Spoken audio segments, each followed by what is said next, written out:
Hey everybody, welcome to the Uninformed Baker. Today I'm with Jack Fuller, and we are going to be talking to you about Brexit because I have been confused about Brexit from the very beginning. And I thought it would be great to have someone explain a little bit about it to us. So, Jack, first tell us a little bit about yourself, and then we'll get into it. Yeah, sure. Yeah, thanks for having me on. Yeah, Jack Fuller. I'm an international trade consultant, working primarily sort of in customs and international trade. Currently with a firm called BDO. Previously of that at KPMG and Deloitte. Um, and then previously before that, I was working for with the fancy name HMRC, but Her Majesty's Revenue and Customs, which is the tax department within the UK government. And it was at that time I was at HMRC that Brexit occurred. That's a very quick round tour of me and what I do. Cool. So, can you give us kind of like, I guess, the short package of like what Brexit actually is? Like, I know it's the Yeah, UK leaving yeah. I mean, that part. it's a real variety of things really, and you can look at it both from an economic point of view and a social point of view. But just as a very quick background, so it was back in 2016. Of course, the UK had to vote, and the vote was very simple. Would you like the UK to continue within the European Union? Now, I think for people who don't live in Europe or don't live in the UK, it's the European Union is a bit of a strange concept because it's a bunch of countries that have no borders and they all share the same regulations. And at the time that I joined HMRC, I was reviewing and learning EU legislation. That's what I used to do, which is very strange in a sense because all your documents got EU Commission writings in them. So Brexit was there was a lot of pressure. There's been a lot of pressure for years about the UK's position in the European Union. We don't share the same currencies. We're not part of something called the Schengen zone, so we don't share certain policies the same. We're not part of the mainland Europe, so we sit off. So Mhm. culturally, we're very different as well. Um, you know, some people call us don't like the Brits, some people like the Brits, but we're very different to your sort of central land Europeans. Mhm. So it's always been something since we joined the European, what was the European Community at the time, which then sort of formed into this super state European Union as you know it today. There's just always been a sort of slight distaste. We have elections here in the UK for both Parliament, which is very similar to what we have in Canada, and the European Council. Now, no one ever turned up for elections for the European elections. No one ever voted in them, really. I mean, the turnout was something like, I mean, I'm going to guess, but it was something in around 20% range. Not even that, really. Wow. Yeah, it wouldn't even register as a valid vote in an election, which is no one really cared about it. No one knew about it. People used to be voted into the European Parliament. It was, and they used to go there and represent the UK.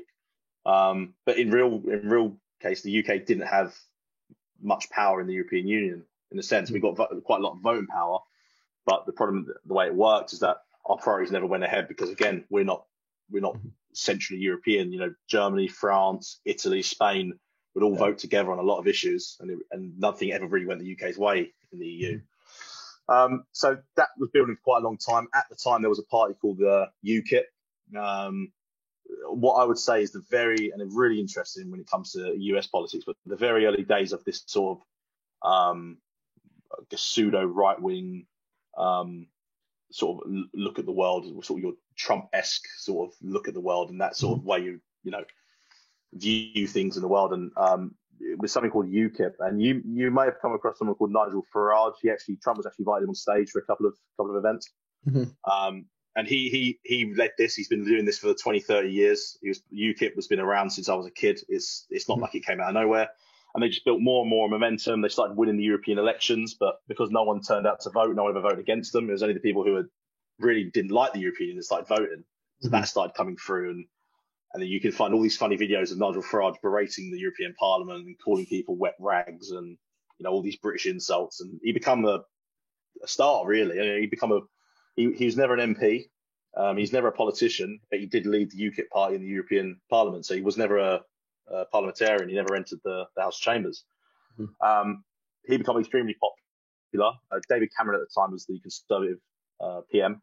He felt the pressure. The Conservative Party leaned slightly to the right, so a lot of Eurosceptics, where we call them in the Conservative Party, Mhm. and he sort of folded and said, "Okay, let's do a referendum," because he sort of felt, I think he felt I guess his position was slipping away. He wasn't going to win the next election potentially, although I think they were. So a Mhm. lot of people he's sort of gone out in disgrace over this because sort of he defines his premiership. And no one expected it. I mean, I quite like gamble, and no one was expecting it. And I remember seeing the odds the day they announced the vote back in 2015 because he had a year to do the campaigning. And the odds for Brexit was something like 9-1, something like that. And I remember seeing Trump at 33-1. I wish I put 5 on it at that time. So and then the election came up, and the next year was really, and I think it was almost like a prequel to your US election. It was really fiery. Politics has been boring my entire life. I'd never even watched it. No one ever fought. Everyone sort of agreed on the same issues.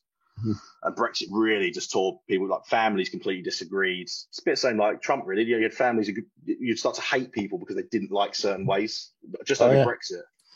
And it became largely became a big immigration issue. That was the biggest concern, I think, for a lot of people. There was a big immigration crisis in Europe just before the vote. I think it was in Syria. Merkel at the time said, if you can get to Europe, come here. Very famous line that's essentially sinks her is the reason why she's really hated now across Europe. And still got issues today. So he really was focused around immigration to start with. As the campaign went on, it became quite evident that there was a lot of others that the public never really ever considered or knew about. That policy about sort of national pride, about 12% of the laws that are made every year are only the laws made in the UK Parliament. 88% were made in Brussels.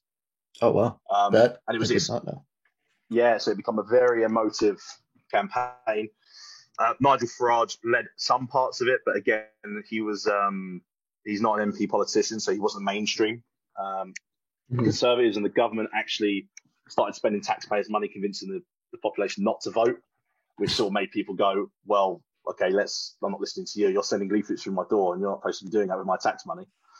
So it became very emotive, as you can imagine, and all these different issues crept out, and a lot of different, as you can tell, the left side, the No Party, took the racism stance of everyone who votes Brexit is a racist, which was really sort of, it's the same, again, that's why it really reminds you of the Trump election. Oh, you like Trump, you're a racist, you're a sect. And same thing happened just before.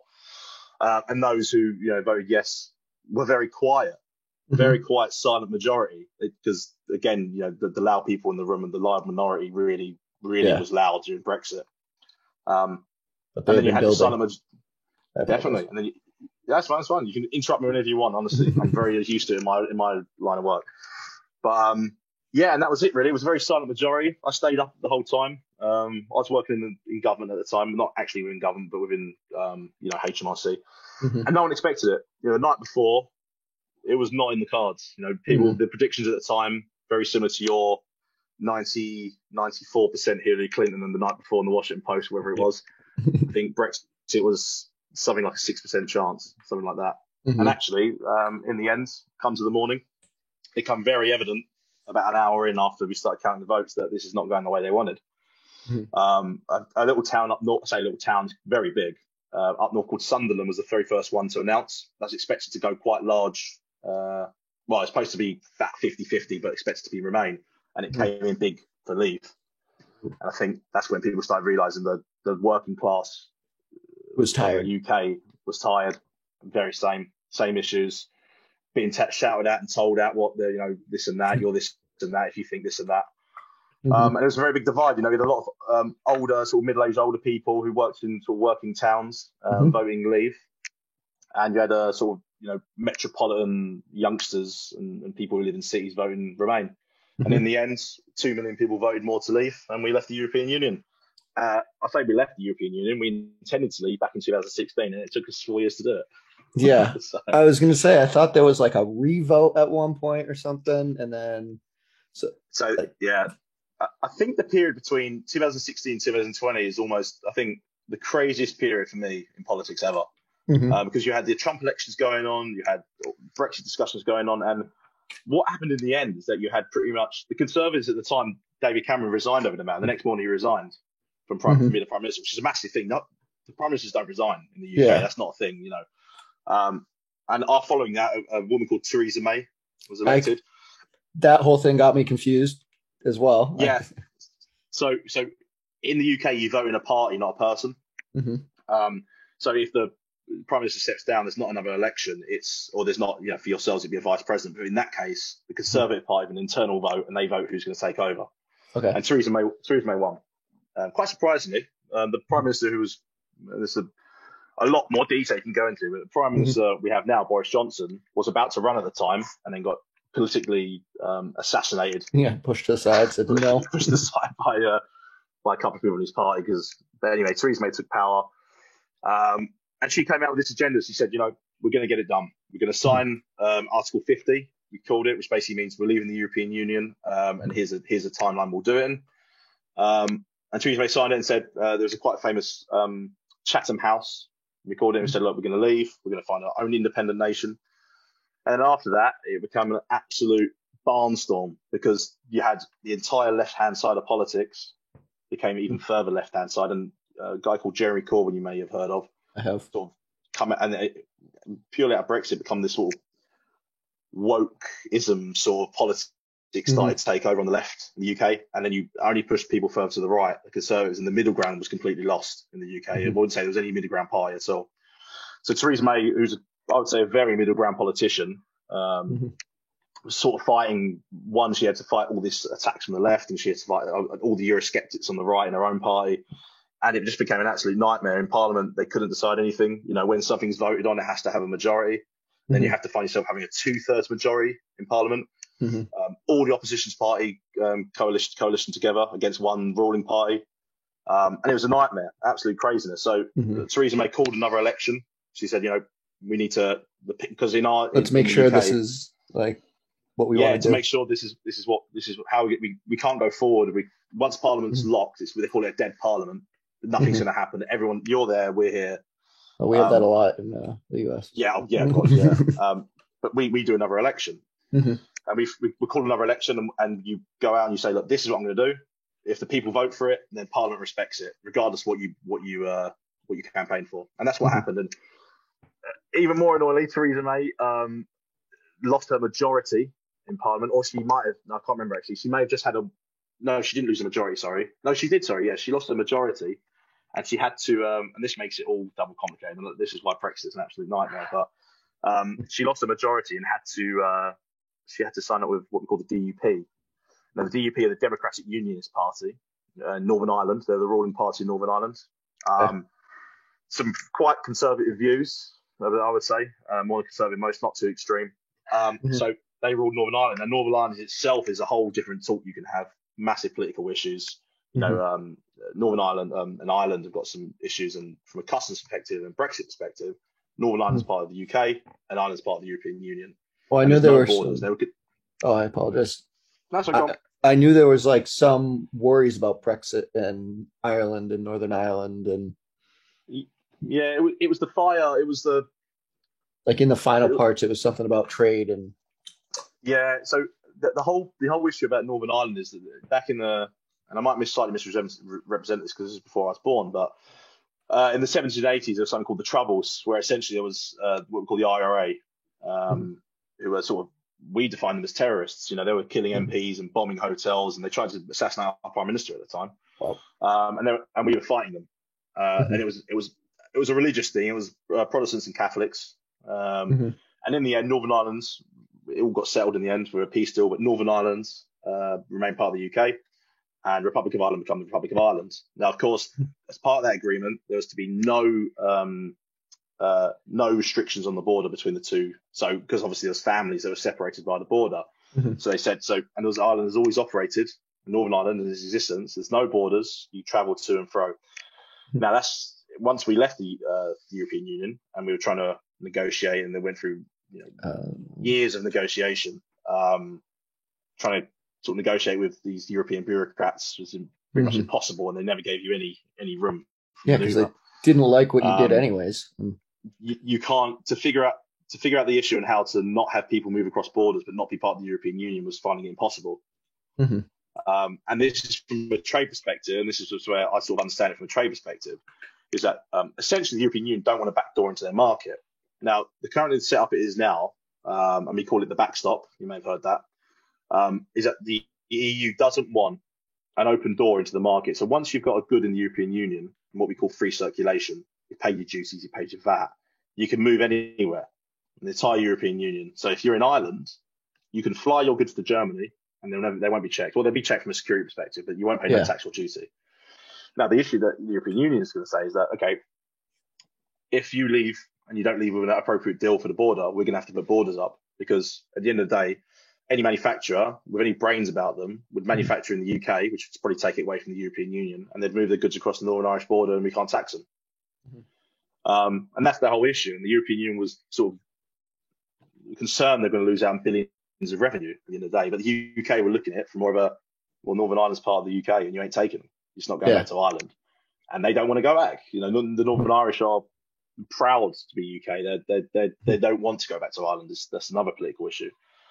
So you can see how this all starts building up from you've got the economic side, you've got sort of the emotive political side, and you have the sort of wokeism politics of Jeremy Corbyn coming up and becoming really sort of vile. I'd say sort of vile in a sense. People started calling each other liars and scum, and it got I know. And that's why I found Trump really, really funny in my mind, because I thought he's almost a cartoon character of Boris Johnson, and everyone knew that at the time. It was quite funny, but obviously he's a bit more American, I would say, and bombastic, and sort of, you know, he loves his. But it was the same politics. You know, he got really, really, people started hating each other over things they didn't even care about 3 years ago. They never even knew about. So negotiations went on for years. European Union were playing real hardball, and I think they were relying on the fact that they thought that the Labour would take power, the coalition would be able to knock out the Conservatives, and because all Labour was saying that we'll stay in the European Union, we'll do another vote. Yeah. They had I don't know how many votes they had in the EU, because I do remember hearing it was like every week something was being voted on in the EU referring to Brexit.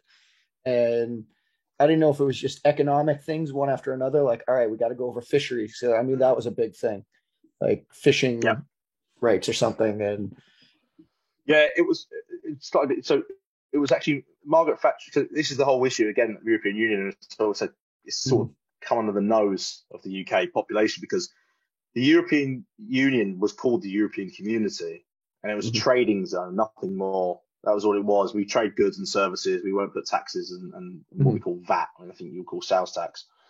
And that became a big issue, because as Margaret Thatcher brought us into the European Community, and just before she left in 1991 or 2, she said it was the biggest regret of her life, because the European Community became the European Union. And then they got a council, and then they got a parliament, and they got an army, and then they got a state and a flag, and it became a super state. And that was not what the European Union people voted. And what became even more crazy, as you started, the Maastricht Treaty was the one that created the European Community, and we had something called the Lisbon Treaty. And the Lisbon Treaty really forced people into the European Union against their will. You know, the Irish voted against the Lisbon Treaty, and it was forced through. So it became this big issue about, this isn't what we voted for. And you can see people in their 50s and 60s who originally would have voted on this can now see the differences of what they voted for that day. Because, you know, we had the same referendum back in the 80s, I believe it was, to join the European Community. You know, these negotiations come out extremely messy. We've been in the European Union for 30 years. The entire trading zone was completely set up. All the new laws and regulations were EU regulations. Union Customs Code, as we call it, we abided by. It was latest legislation to come in 2016, which had to completely rewrite, and we had to agree to all these trade deals. Now, for anyone who doesn't really know how a trade deal is done or how and who does, the example of how long it would take is the EU signed a trade deal with Canada called CETA, so Cooperation Economic. I can't remember exactly, but it's called CETA, and that came in 2016, I believe. Or 2018, I can't remember quite, but that took 8 years to negotiate. They weren't so wildly entangled as well. You know, Canada, it was all new issues, and whereas for the UK, it was like, okay, we've got 3 years to do it. 2-3 years were completely wasted. You know, from 2016 to 2019 was a complete waste of time. Whatever we agreed couldn't get through Parliament. We did have a deal that no one liked. Then we had another deal that no one liked. And then there was talks about another referendum. And then Parliament were voting more. And the Europeans were sitting back and probably just smiling and laughing, because they thought, okay, they're going, this is going nowhere. It's taking too long. And hey, everybody, thank you for listening. Due to editing, we're going to be breaking this interview up into a few segments. So if you enjoyed listening, please stay tuned and have a great day. Bye-bye.